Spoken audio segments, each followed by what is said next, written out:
In this video, I'm going to review the piece A Classic Tale. This is in Unit 14 on page 125.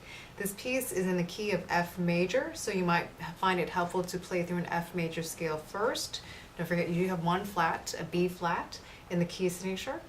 I'm going to play through the entire piece.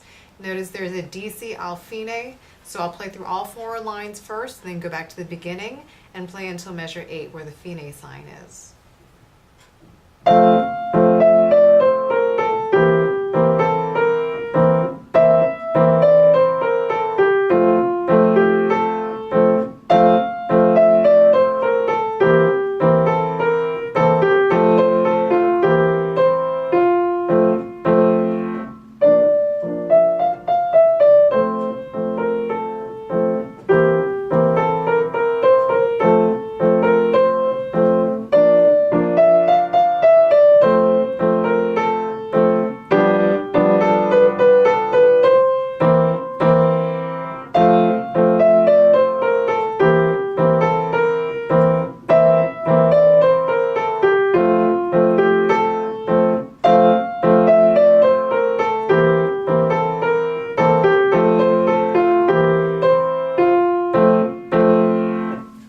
So obviously there are a couple things you can do to practice this piece, break it down into groups, practice hands separate.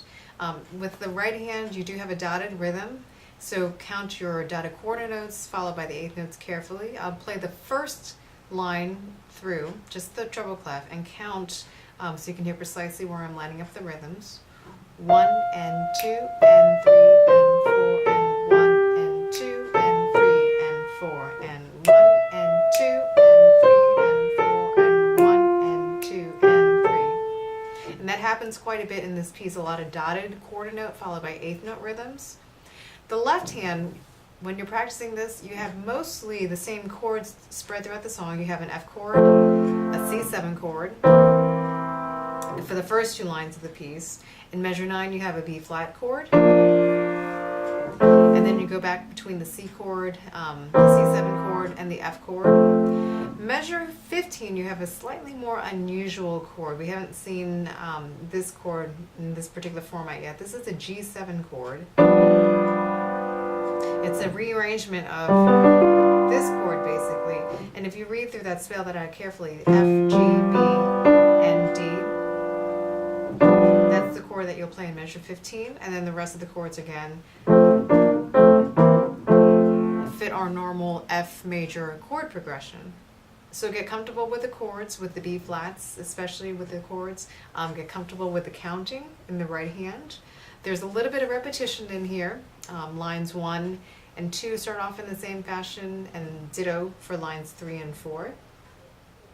Practice in small groups. Make sure that you're connecting all the notes in the right hand nice and smoothly with all those slurs. You might just want to do 2 measures at a time.